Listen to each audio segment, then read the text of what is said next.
নির্বাচনকে সামনে রেখে ২৬ ডিসেম্বর থেকে ৯ জানুয়ারি পর্যন্ত সেনা মোতায়েন।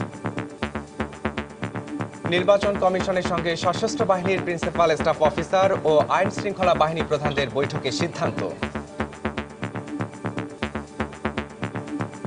২৬শে ডিসেম্বর থেকে নির্বাচনের পরে আরও কয়েকদিন থাকবেন তারা, ৯ জানুয়ারি পর্যন্ত।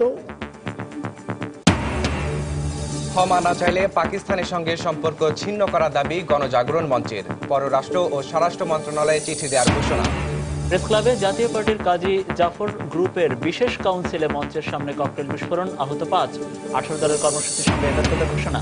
হরতাল অবরোধে রাজধানীতে শিক্ষা কার্যক্রম ঠিক রাখতে বিপাকে স্কুল কর্তৃপক্ষ। আজও ছুটির দিনে নেওয়া হলো দুবেলা পরীক্ষা।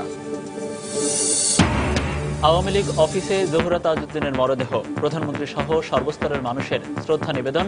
রোববার বনানীতে স্বামীর কবরে দাফন। এবং বিনিয়োগের প্রচলিত আইন মানছে না গ্রামীণফোন। উন্নত সিম কার্ড আমদানির নামে বিদেশে বিপুল পরিমাণ অর্থ পাচারের অভিযোগ।